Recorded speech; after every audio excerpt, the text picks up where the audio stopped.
Hello students, welcome to Gyan Tripti College YouTube channel. BSc second year Statistical and Basics of Thermodynamics की lectures को continue करते हैं। ये BSc second year unit first paper first है, ठीक है।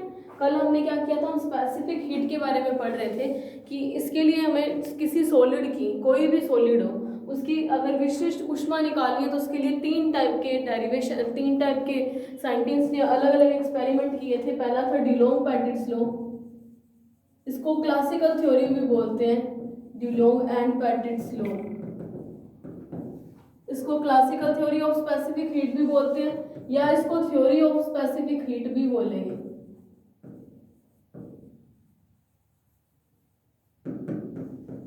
विशिष्ट ऊष्मा का सिद्धांत या विशिष्ट ऊष्मा का चिरसम्मत यांत्रिकी के द्वारा विशिष्ट ऊष्मा का सिद्धांत या डिलोंग पेटिट्स लॉ।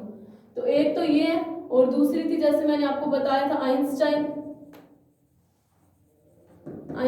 थ्योरी, और तीसरी थी डेबाय थ्योरी। पेपर की पॉइंट ऑफ व्यू से ये दो मोस्ट है, आइंस्टीन और डेबाय। देखो ये जो आइंस्टीन थ्योरी है ये अपने आज करते हैं, इसने जैसे डिलोंग पेटिट को एक बार थोड़ा सा रिवीजन में बताती हूँ कि डिलोंग पेटिट ने क्या माना था कि ऊर्जा का समविभाजन नियम का यूज करेंगे, और दूसरा वो SHO मोशन करेंगे, पार्टिकल SHO मोशन। और SHO कैसी हुई थी, मैंने आपको बताया था कि किसी सॉलिड के अंदर जैसे किसी एटम पर्टिकुलर अरेंजमेंट के अंदर होते हैं और एक दूसरे से क्लोज्ड पैक स्ट्रक्चर होती है, जैसे इनको हीट मिलती है तो इनके पास इतनी एनर्जी तो नहीं होती कि एटम या इनकी स्ट्रक्चर ऐसी होती है, इतनी क्लोजली पैक्ड स्ट्रक्चर होती है कि एटम छोड़ के दूसरी जगह पे तो नहीं जा सकता, लेकिन हीट मिली तो उस हीट को as a form of vibrations की फॉर्म में यूज कर सकता है। और अगर वाइब्रेशन हो रहे हैं तो वो भी अपनी माध्य स्थिति के इर्द गिर्द गति हो रही है, और SHO भी ऐसी गति होती है जो माध्य स्थिति के इर्द गिर्द होती है। इसीलिए बोला कि एटम क्या होंगे, SHO करेंगे, सिंपल हार्मोनिक ऑसिलेटर, सरल आवर्ती दोलित्र गति करेंगे, और ऊर्जा के समविभाजन नियम को फॉलो करेंगे, जिससे 1 kT एनर्जी एक डायरेक्शन में, 3 डायरेक्शन में 3 kT, और total number of atoms n है तो 3 NKT आती है ना। फिर यहाँ से हमने CV निकाला था जिसकी वैल्यू क्या है 3NK विच इज 3R, ये एनर्जी आई थी ना। और CV क्या होती है DE/dt। तो यहाँ से क्या पता चला था कि डिलोंग पेटिट ने क्या बोला कि सॉलिड चाहे कैसा भी हो, डिलोंग पेटिट से ये रिजल्ट आया जब उसने अपने बेसिक थ्योरी को लेके चला, क्लासिकल थ्योरी को अपना बेस मान के चला, तो उसने क्या निकाला कि सॉलिड चाहे कैसा भी हो, चाहे वो क्रिस्टलाइन हो, चाहे अमोर्फस हो, या कैसा भी सॉलिड हो, ठोस चाहे कैसा भी हो, क्रिस्टलीय हो, अक्रिस्टलीय हो, जैसा मर्जी ठोस हो, चाहे वो मतलब जिसका MPVP बहुत हाई हो चाहे उसका बहुत लो हो, हर किसी सॉलिड के लिए जो स्पेसिफिक हीट CV है वो कांस्टेंट रहेगी। 3R कांस्टेंट है ना, R गैस कांस्टेंट, इसकी वैल्यू कितनी आती है 8.31 into 8.31 joule per metre kelvin, ये इसकी यूनिट होती है, ठीक है। तो अगर ये भी एक कांस्टेंट क्वांटिटी है, 3 भी एक कांस्टेंट क्वांटिटी है, मतलब CV क्या आएगा, हमेशा कांस्टेंट आएगी। CV या विशिष्ट ऊष्मा होती क्या है, एक इकाई द्रव्यमान का टेम्परेचर कितना बढ़ाना है, यूनिट मास का टेम्परेचर कितना इंक्रीज करना है, 1 डिग्री सेल्सियस या 1 केल्विन तक बढ़ाने के लिए जो हीट अपने देंगे किसी सॉलिड को, उसी को बोलेंगे हम स्पेसिफिक हीट। तो इसके अकॉर्डिंग CV हमेशा कांस्टेंट रहेगा, जबकि प्रैक्टिकली ये चीज मैच नहीं हुई थी। प्रैक्टिकली दो तरीके के रिजल्ट आए थे, हाई टेम्परेचर पे तो CV कांस्टेंट रहता था, लेकिन लो टेम्परेचर पर CV T³ के प्रोपोर्शनल होता था। तो ये रिजल्ट नहीं आए थे, इसीलिए आगे और मतलब प्रैक्टिकल और थ्योरेटिकल और एक्सपेरिमेंटल वैल्यूज मैच नहीं की थी, इसीलिए पता चला कि डिलोंग पेटिट ने जो लिया था वो थोड़ा गलत था या उसके अंदर कुछ चेंजेस करने की जरूरत थी। तो उसी के लिए अगली थ्योरी आई थी आइंस्टीन थ्योरी। फिर आइंस्टीन थ्योरी ने भी जिस चीज को अपना बेस माना था उससे भी पर्टिकुलर रिजल्ट नहीं आया, इसीलिए तीसरी थ्योरी आई थी डिलोंग पेटिट्स, sorry Debye theory. Debye theory और आइंस्टीन थ्योरी मोस्ट इंपोर्टेंट है। डिलोंग पेटिट्स लॉ आया तो वो 2 नंबर में आ सकता है और ये बड़े क्वेश्चंस में आएंगे ये दोनों, और इन दोनों में से एक पक्का आता है। अब करते हैं आज Einstein theory. Einstein theory for specific heat.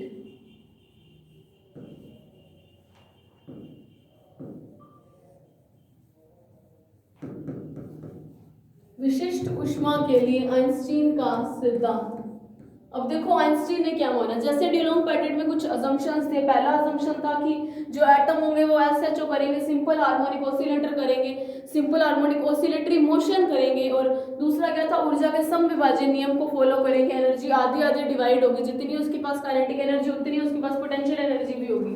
तो सिमिलरली ऐसे इसने कुछ अजम्पशन माने थे। किसने? आइंस्टीन ने सॉलिड्स के लिए क्या अजम्पशन माने? पहला अजम्पशन आइंस्टीन का क्या था कि जो सॉलिड है वो कैसा होगा, उसमें जो एटम होंगे वो फ्री होंगे। देखो फ्री एटम का मतलब क्या है, मैं आपको बताऊंगी इस चीज का मतलब।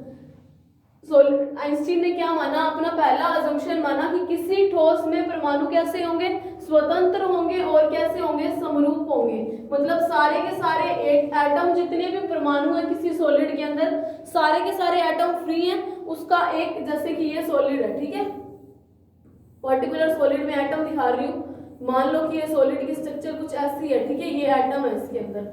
सॉलिड की स्ट्रक्चर क्या क्लोज पैक्ड स्ट्रक्चर होती है, इसीलिए मैंने ऐसी क्लोज पैक्ड दिखाई है, ठीक है। अब ये क्लोज पैक्ड स्ट्रक्चर है। इसने क्या माना कि जो ठोस है उसमें परमाणु कैसे होंगे, फ्री होंगे। जैसे कि ये वाला एटम फ्री है, इसको इधर इधर इधर अपने आसपास वाले किसी एटम से कुछ लेना देना नहीं है। दूसरी उसने क्या चीज मानी, सारे के सारे एटम एक जैसे होंगे, समरूप होंगे। जैसे हम किसी भी पर्टिकुलर, आप कोई पर्टिकुलर सॉलिड ले रहे हैं तो उसके अंदर जितने भी एटम है वो सारे एक जैसे होंगे। जैसे Fe सॉलिड है, ठीक है, लोहा लिया तो यहाँ पे भी Fe एटम, यहाँ पे भी Fe एटम। ऐसा नहीं है कि इसके अंदर इस सॉलिड के अंदर कोई और एटम आ जाए, ठीक है। मतलब सारे के सारे एटम कैसे हैं, एक जैसे हैं, प्लस फ्री है। मतलब इस वाले एटम को अपने आसपास वाले किसी भी और परमाणु से कुछ लेना देना नहीं है। तो आइंस्टीन ने अपने अजम्पशन में पहला पॉइंट क्या माना कि ठोस के परमाणु स्वतंत्र हैं, ठोस के परमाणु समरूप होंगे, यानी परमाणु स्वतंत्र कोमा समरूप होंगे, ठीक है,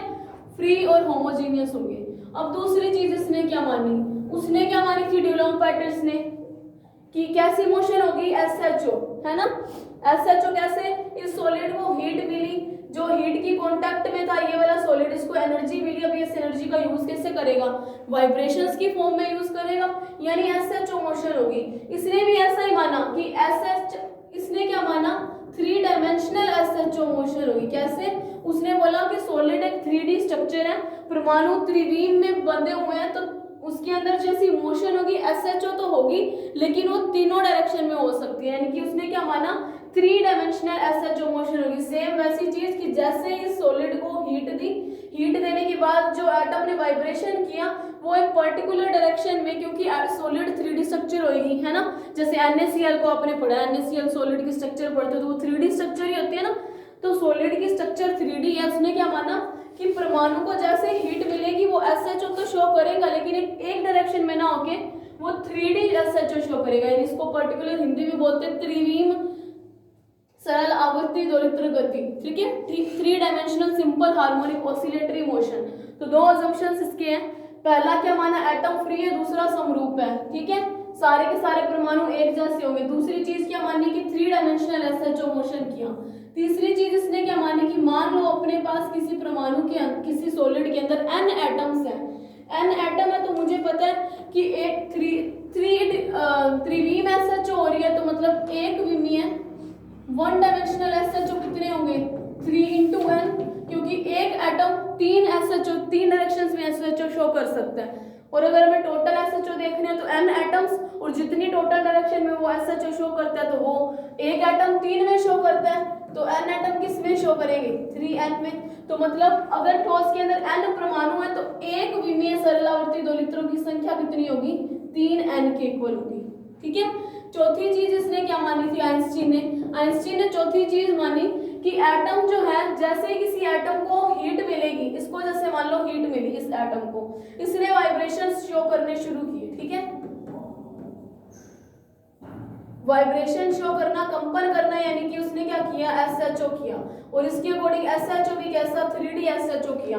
तो जो आइंस्टीन ने अपनी थ्योरी मानी थी, जो अजम्पशंस लिए थे, आइंस्टीन ने कहा था जब कोई एटम अगर वो वाइब्रेट करता है तो वो एक पर्टिकुलर फ्रीक्वेंसी से वाइब्रेट करेगा, इसकी कुछ ना कुछ अलग फ्रीक्वेंसी होगी। यहाँ पे हीट का कांटेक्ट, हीट जितनी उसको मिल रही होगी उस हिसाब से उसकी फ्रीक्वेंसी होगी। यहाँ वाले की कुछ फ्रीक्वेंसी अलग होगी, यहाँ वाले की कुछ फ्रीक्वेंसी अलग हुई, यहाँ की कुछ अलग, यहाँ की कुछ अलग, मतलब एक कंपन करने वाले परमाणु का इफेक्ट किसी दूसरे एटम पे नहीं पड़ेगा। ठीक है, इसने क्या माना कि कोई भी एटम है जिसको हीट दी जा रही है तो वो ऑसिलेट तो करेगा, कंपन तो जरूर करेगा, एसएचओ मोशन तो जरूर शो करेगा, लेकिन ये इसकी एसएचओ मोशन का इफेक्ट इसके आसपास वाले किसी भी एटम पे नहीं पड़ेगा। मतलब परमाणु की जो गति है, एसएचओ मोशन है, वो किसी दूसरे एटम को प्रभावित नहीं करेगी, यानी कि हर एक एटम एक पर्टिकुलर फ्रीक्वेंसी से मोशन करेगा। ठीक है, जैसे यहाँ वाला एटम है, जैसे इसको वापस अपने एक बार देखते हैं।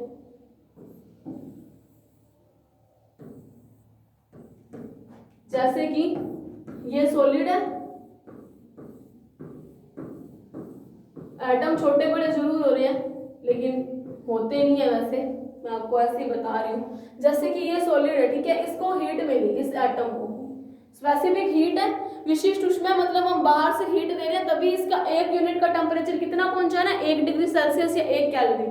तो जैसे ही मान लो इस एटम को हीट मिली, इसको हीट मिली, इसने एसएचओ शो करना शुरू कर दिया। मान लिया इसकी फ्रीक्वेंसी कितनी भी हो, 5 हर्ट्ज है, ठीक है, मानना है मैंने।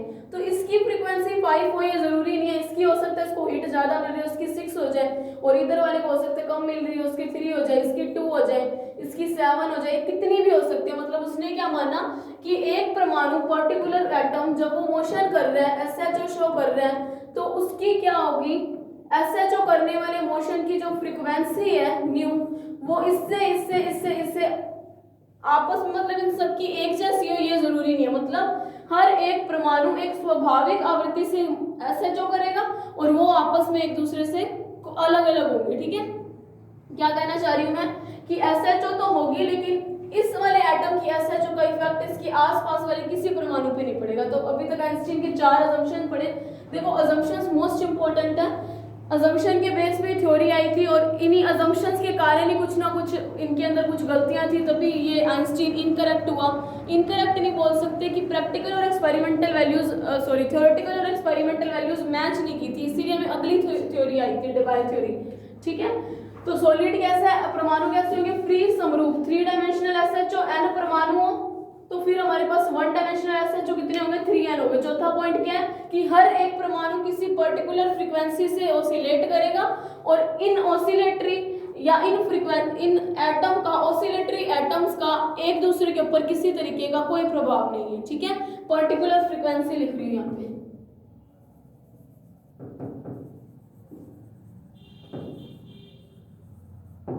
ठीक है, तो इतनी इसकी अजम्पशन।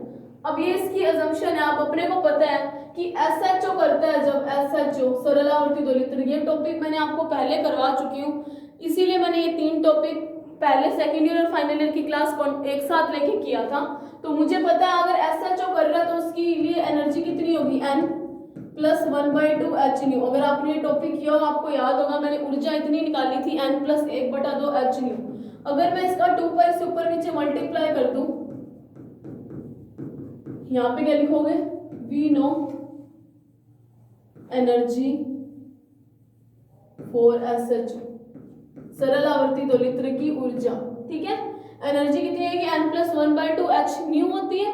2 पाई से मल्टीप्लाई किया तो h/2 पाई कितना होता है, h कट होता है ना, h/2 पाई, और ओमेगा कितना होता है 2 पाई न्यू। तो वो दोनों वैल्यूज मैं यहाँ पे पुट करी हूँ, यानी ओमेगा न्यू इंटू 2 पाई हो जाएगा और h/2 पाई हो जाएगा। तो इससे इसकी वैल्यू क्या आएगी, n + 1/2 h कट ओमेगा। और वी नो कि नंबर ऑफ एटम्स कितने होते हैं, dn is proportional to e की पावर -e/kT होता है। जो मैंने आपको याद होगा, मैंने आपको मोनोएटॉमिक आइडियल गैस करवाई है। मोनोएटॉमिक आइडियल गैस में मैंने n की नंबर की वैल्यू क्या निकाली थी, समीशन ऑफ gi e की पावर e/kT। ये क्या शो कर रही थी, डीजेनरेसी को। मैंने डीजेनरेसी की बात नहीं की इसीलिए n, और यहाँ पे एक a कांस्टेंट भी आता है और n/a ही वो होता है ना। अगर मैं यहाँ पे प्रोपोर्शनलिटी का साइन ना हटाऊं, a ना लेके आऊं मैं इधर, तो n is proportional to dgi e की पावर -e/kT के होता है। अब मैंने डीजेनरेसी नहीं बनाई तो n is proportional to e की पावर -e/kT लिख सकती हूँ ना, वही चीज मैंने वहां पे लिखी है। ठीक है, ये चीज मैं आपको मोनोएटॉमिक आइडियल गैस में करवा चुकी हूँ। ये चीज मैंने आपको तब भी बोला था कि चीजें ऐसे यूज होंगी, लेकिन आपको आपस में कनेक्शंस खुद ही बिठाने पड़ेंगे। ठीक है, तो यहाँ से dn कितना आया, e की power minus ei over kt के इक्वल आया। तो इक्वेशन नंबर 1, इक्वेशन नंबर 2। अब अगर मुझे निकालनी हो मीन एनर्जी, माध्य ऊर्जा, माध्य ऊर्जा निकालने के लिए मुझे पता है ई बार कैसे निकलता है, summation of E D N जिसके रिस्पेक्ट में करते हैं upon summation of D N. ये तो आपको आता होगा माध्य निकालने का फॉर्मूला, है ना। देखो मैंने क्या निकाला, एस एच ओ था, एस एच ओ मोशन हो रही थी, तो मुझे सरल आवर्ती दोलित्र की ऊर्जा पहले से पता है क्योंकि हम ये टॉपिक कर चुके हैं, जिसकी वैल्यू क्या होती है n/2 इंटू एच नहीं होती है। मैंने 2 पाई से ऊपर नीचे मल्टीप्लाई कर दिया, इसको एच का ओमेगा बना दिया। और मुझे नंबर ऑफ पार्टिकल्स भी पता है, किसी पर्टिकुलर रेंज में डीएन कितना होता है, प्रोपोर्शनल टू ई की पावर माइनस ई अपॉन केटी, जो मैंने आपको मोनोटॉमिक में भी करवाया। और ये मैक्सवेल बोल्ट्जमैन स्टैटिस्टिक्स से आता है, जब हम स्टैट करेंगे वहां पे भी आएगा ये, ठीक है। और ई बार माध्य ऊर्जा आपको पता है कैसे निकलती है, E D N upon D N, ठीक है, क्योंकि यहाँ पे एटम्स ही वेरिएबल है तो ऐसे करके आया, ठीक है। तो फ्रॉम इक्वेशन 1 और 2, समीकरण 1 और 2 से, तो यहाँ से ई बार कितना आएगा, summation E into D N. E की वैल्यू मेरे पास कितनी है, n plus 1/2 H cut omega E minus, देखो a टू a दोनों में आएगा, अगर यहाँ पे प्रोपोर्शनलिटी का साइन हटाओगे तो कोई कांस्टेंट आएगा, वो दोनों में ही कट जाएगा, इसीलिए मैं लिख नहीं रही, ठीक है। Minus e upon H cut e upon K T है, मैं e की वैल्यू रख दूं माइनस e, यानी n plus 1/2 H cut omega upon में के टी चल रहा था, ठीक है, अपॉन में समीशन e की power minus n plus 1/2 H cut omega upon K T, ठीक है। अब यहाँ से मैं देखो क्या कर सकता, एच कट ओमेगा को बाहर लिख लूँ, यहाँ पे जो n होते हैं ना, n की वैल्यू कितनी होती है, 0 1 2 3 एंड सो ऑन। देखो ये चीज अगर आपको लग रहा हो कि मैंने डायरेक्ट रिजल्ट लिख दिया, तो मैंने डायरेक्ट नहीं लिखा, मैंने इसको डिराइव करवाया हुआ। आपको एसएचओ के लिए एनर्जी मैंने आपको निकलवाई हुई है और वो ही एनर्जी को मैंने यूज किया, और डीएन हमेशा यही रहेगा, और मेन एनर्जी का आपको फॉर्मूला आता है, मैंने वही वैल्यूज यहाँ पे पुट की है, ठीक है। तो यहाँ से n/2 एच कट ओमेगा को मैं बाहर ले लूँ समीशन से, समीशन क्योंकि n की वैल्यू 1 to इनफिनिटी 1 to कुछ भी हो सकती है, 0 to समथिंग, ठीक है। तो एच कट ओमेगा तो इसके साथ कांस्टेंट ही एक तरीके से, e की power minus n plus 1/2 H cut omega upon K T अपॉन समीशन ऑफ e की power minus n plus 1/2 H cut omega upon K T. अब अपने लेट कर लेते हैं, H cut omega upon K T को इतना बड़ा लिखने से अच्छा मैं यहाँ पे सीधा लिख लेती हूँ, let H cut omega upon K T is equals to X. वो भी कैसा, माइनस में, मैंने माना है इतनी बड़ी बड़ी टर्म्स लिखने से अच्छा मैंने मान लिया कि इसको मैं एक्स लिख दूं, ऐसा क्योंकि आपको पता चलेगा। देखो ई बार का फॉर्मूला क्या बना, एच कट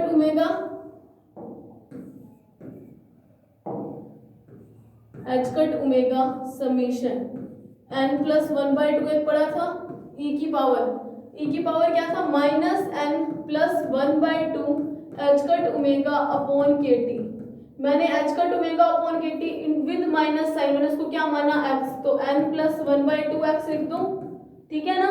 तो वही चीज मैं यहाँ पे लिख रही हूँ, n plus 1/2 into X upon summation e की पावर फिर से n प्लस 1/2 इंटू एक्स, क्योंकि यहाँ पे भी यही चीज बन रही थी। देखो ये वाली जगह minus into H cut omega upon K T को मैंने एक्स रखा, और इधर भी वही किया जो मैंने माना था। माना क्या मैंने, minus H cut omega upon K T क्या है, एक्स है, तो मैंने ये वैल्यू यहाँ पे रख दी। अब देखो इस चीज को देख के मुझे एक चीज समझ आ रही है कि मैं ई बार को ऐसे लिख सकती हूँ, एच कट ओमेगा, एक बार मैं लिख रही हूँ फिर मैं आपको बताती हूँ मैं कैसे लिखा, summation D by D x log e की power n plus 1/2 into X.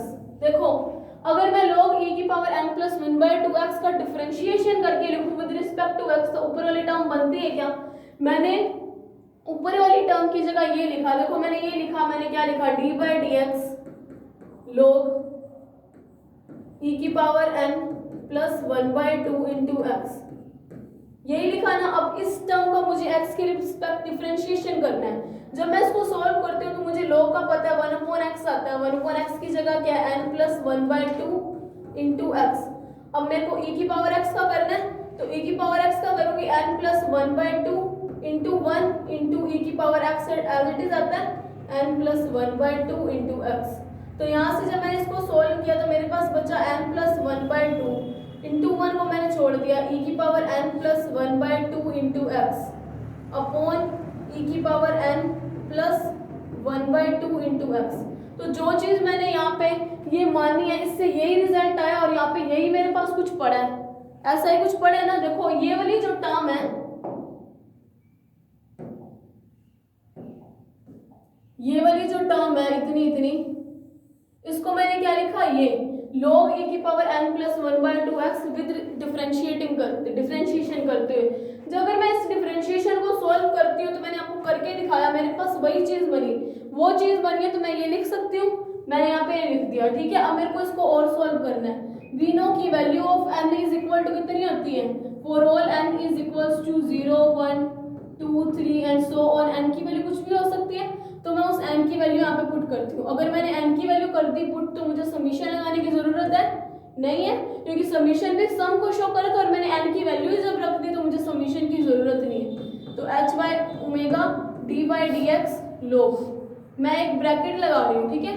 तो e की पावर या यहाँ पे मल्टीप्लाई में, ठीक है, e की पावर 0 रखा तो यानी कि n की वैल्यू कितनी है 0 1 2 3 सो ऑन, n की जगह 0 लिखा तो यानी कि e की पावर 1/2 एक्स प्लस, समीशन का मतलब प्लस होता है तो मैं समीशन के हिसाब से प्लस कर रही हूँ। e की पावर 1 रखा तो यानी क्या बना 3/2 एक्स प्लस e की power 5/2 x plus so on, ऐसा ऐसा करके चलता रहेगा।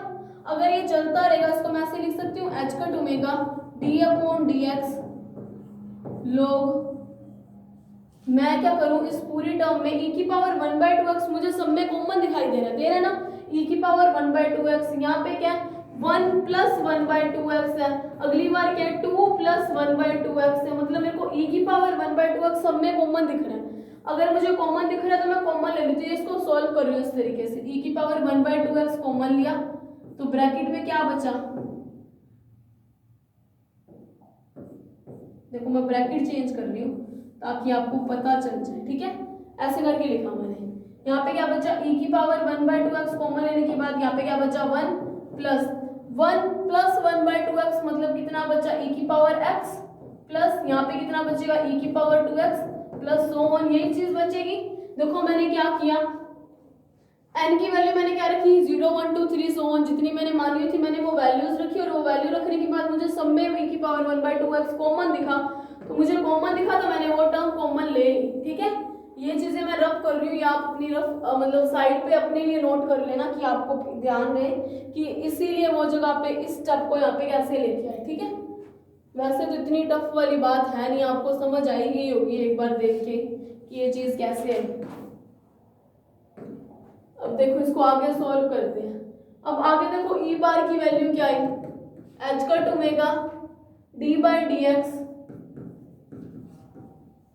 log e की पावर 1/2 एक्स। इस चीज को देख के मुझे एक चीज समझ आई कि ये कोई फॉर्मूला बन रहा है, और वो भी कैसा, अगर 1 माइनस e की पावर x की इनवर्स, इस पे मैं बाइनोमियल एक्सपेंशन लगा दूं तो मेरे पास यही फॉर्मूला लगेगा, तो मैंने ये फॉर्मूला लिख दिया। इसके ऊपर बाइनोमियल एक्सपेंशन लगाऊं तो यही होता है ना, e की पावर जैसे कि e माइनस एक्स की पावर n होता है तो वो आगे आ जाती है ना, e plus N X and so on करके चलता रहता है, तो सेम यहाँ पे है, ठीक है, यहाँ पे माइनस में है तो ये फॉर्मूला बन जाएगा। अब मैं इसको क्या करती हूँ, log को यूज करती हूँ, h कट ओमेगा,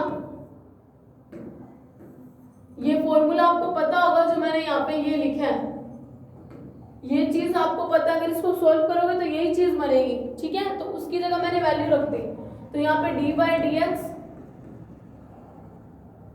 अब मैं log u, ये कुछ ऐसा बन रहा है ना, देखो यहाँ पे बन रहा है ये u जैसा और ये v जैसा है ना, तो मैं log u into v use करती हूँ, log e बेस e की power 1/2 x plus log 1 minus e की पावर x का इनवर्स, यही चीज बन रहा है ना।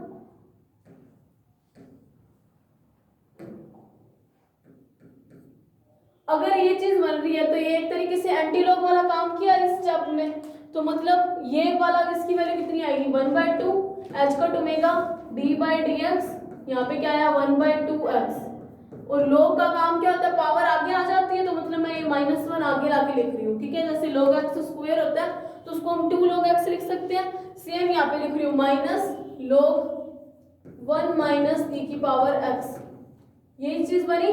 तो अब मैं इसको क्या करती हूँ, ये ई बार आया, अब ई बार को थोड़ा और सॉल्व कर लेते हैं। यहाँ से h कट ओमेगा डिफरेंशिएशन करूँ विद रिस्पेक्ट तो यहाँ पे सिर्फ 1/2 बचा, माइनस log x का क्या आएगा 1/1 माइनस e की पावर x। अब e की पावर x का करूंगी तो माइनस साइन पड़ा था 1 का 1 e की पावर x, ये चीज ही बनी। तो यहाँ पे एक माइनस और यहाँ पे एक माइनस, ये दोनों कैसे हो जाएंगे, प्लस हो जाएंगे। तो यहाँ से e बार की वैल्यू क्या आई, h कट ओमेगा 1/2 प्लस लिख दूं e की power x upon 1 minus e की पावर x, ये चीज बची है मेरे पास, देख लो आप इधर e की power x upon 1 minus e की पावर x, और वहां पे वो माइनस इंटू माइनस प्लस। तो यहाँ से एक चीज और मैं कर सकती हूँ, h cut omega 1/2 plus e की पावर x, मैंने यहाँ से नीचे से कॉमन ले लूँ तो e की पावर x कॉमन लूँ तो यहाँ पे e की पावर -x इंटू 1 बच जाएगा, तो e की पावर x से e की पावर x कैंसिल। तो यहाँ से e बार की वैल्यू क्या आई, h cut omega 1/2 plus 1 upon e की पावर -x माइनस 1 बचा। तो यहाँ से ये आई माध्य ऊर्जा, है ना, ये कितनी है माध्य ऊर्जा। अब अपने को क्या निकालना है, टोटल एनर्जी, ये मीन एनर्जी है तो टोटल एनर्जी कैसे होगी, टोटल एनर्जी देखो कैसे होगी, E is equals to total energy E कितनी निकलेगी, total number of atoms, total number of one dimensional SHO जो कितनी है 3n इंटू ई बार कर लूँ ना, मैं ई बार ऐसे ही निकालती हूँ E अपॉन n वहाँ पे टोटल नंबर ऑफ SHO या total number of atoms show करता है। यहाँ पे एक डायरेक्शन ना होकर 3 डायरेक्शन में मोशन चल रही है तो 3n से मल्टीप्लाई कर दिया, बार आपको निकालना आता ही होगा, ये चीजें तो नॉर्मल मैथ्स की आपको ये चीजें आती हैं, तो मैं ई बार की यहाँ से वैल्यू रख देती हूँ। देन एनर्जी, इसको इक्वेशन नंबर 3 दे दो, इसको चाहे 4 दे लो, बाय इक्वेशन 3 एंड 4 ना भी दो तो भी चलेगा, इज इक्वल्स टू 3n जो पड़ा था, और यहाँ पे क्या h cut omega 1/2 plus 1 upon e की पावर -x माइनस 1, ये चीज बची। अब मुझे पता है मैं आप टॉपिक क्या कर रहे हैं, स्पेसिफिक हीट निकालना है CV, तो वी नो स्पेसिफिक हीट और एनर्जी में क्या रिलेशन होता है,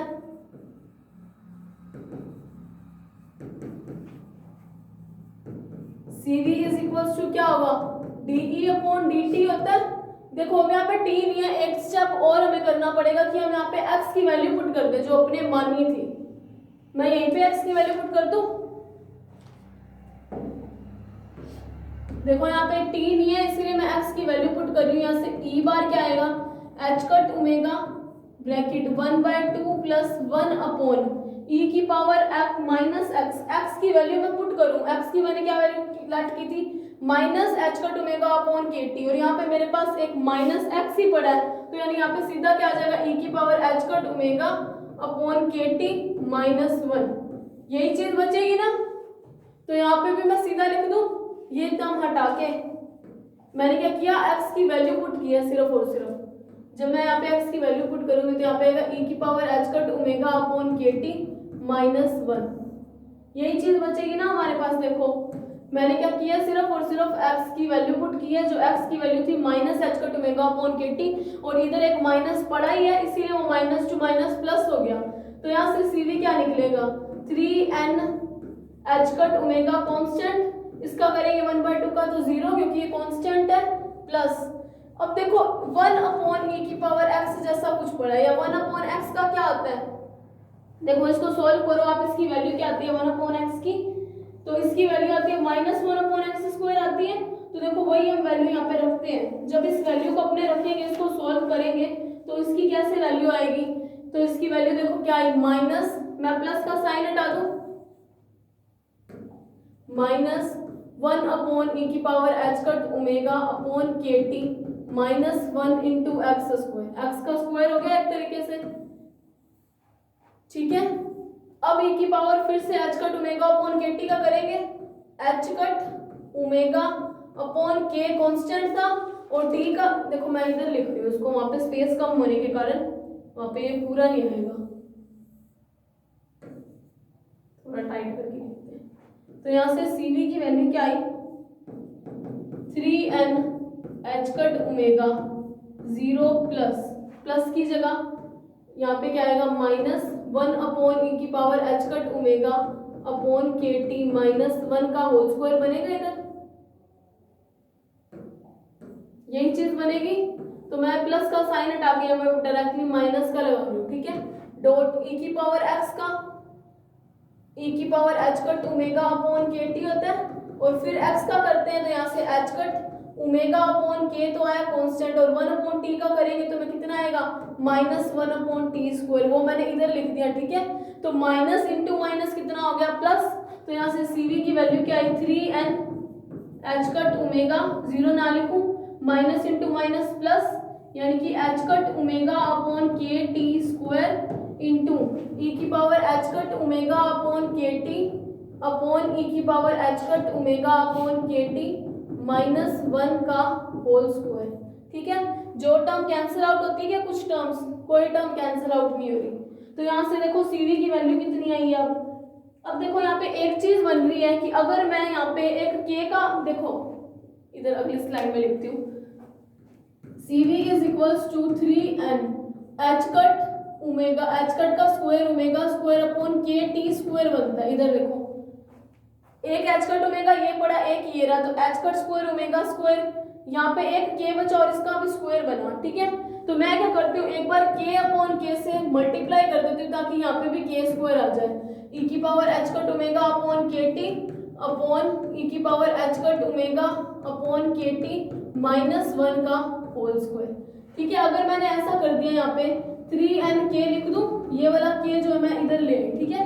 3nk h cut omega upon KT का होल स्क्वायर बन गया एक तरीके से dot e⁻h cut omega upon KT upon e⁻h cut omega upon KT -1 का होल स्क्वायर। यही चीज आई है CV n into k is r CV is equals to 3r और h cut omega upon k जो होता है इसको आइंस्टीन ने एक पर्टिकुलर नाम दिया, इसको नाम दिया आइंस्टीन ने थीटा e जिसको बोलते हैं आइंस्टीन तापमान, इसको बोलते हैं आइंस्टीन टेम्परेचर। और आइंस्टीन टेम्परेचर क्यों दिया क्योंकि इसकी यूनिट टेम्परेचर की इक्वल आती है h cut omega upon k की।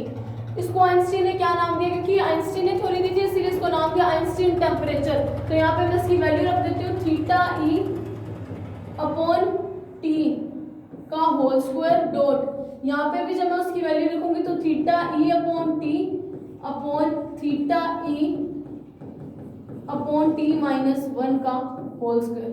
तो यहाँ से CV की वैल्यू आई, CV की ये जो वैल्यू आई थी ना इस वैल्यू में भी अब दो केसेस बने थे।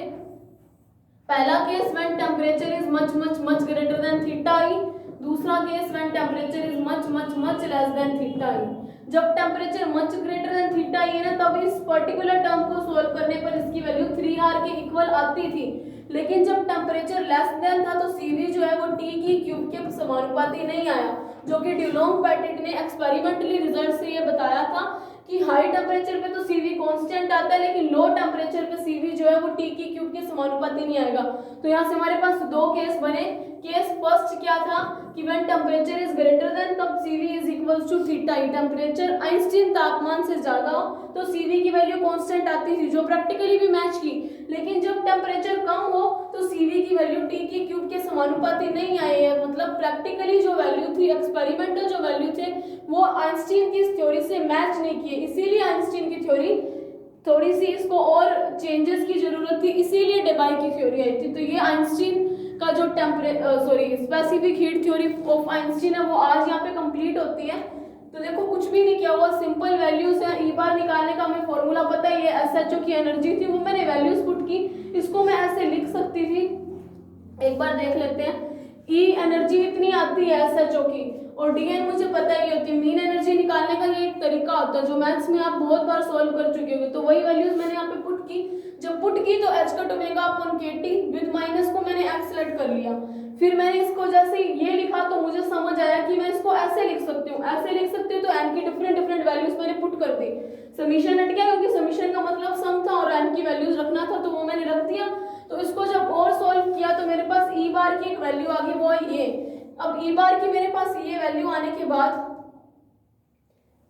मैंने क्या किया, इसके अंदर जैसे जो कॉमन आता था, जो कट सकता था, वो काट दिया और x की वैल्यू जो मेरे पास एंड जो मैंने मानी थी वो रख दी। तो मुझे टोटल एनर्जी पता है 3n इंटू ई बार करके आती थी, तो मैंने वो रखा। फिर मैंने CV मुझे पता डी बाई डी टी, उसको मैंने सोल्व किया तो फिर h omega, h cut omega upon k T square बना, और h cut omega upon k की जो डायमेंशन आती है, विमा आती है, वो टेम्परेचर की डायमेंशन की इक्वल आती है। इसीलिए आइंस्टीन ने उसे एक नया नाम दिया जिसका नाम था आइंस्टीन टेम्परेचर, उसको थीटा ई से शो किया, तो थीटा ई की वैल्यू रखी। तो अब CV की वैल्यू आने के बाद अब हमें पर्टिकुलर दो केस बने थे जब टेम्परेचर ज्यादा थीटा ई से, तब CV बराबर आ रहा था, एक्सपेरिमेंटल और थ्योरेटिकल रिजल्ट मैच कर रहे थे। लेकिन लो टेम्परेचर पे ये फिर से फेल हो रहा था। लो टेम्परेचर पे फेल होने के कारण ही नई थ्योरी आई थी डेबाय थ्योरी। तो डेबाय थ्योरी वो अपने नेक्स्ट लेक्चर में करेंगे। So thank you for watching this lecture.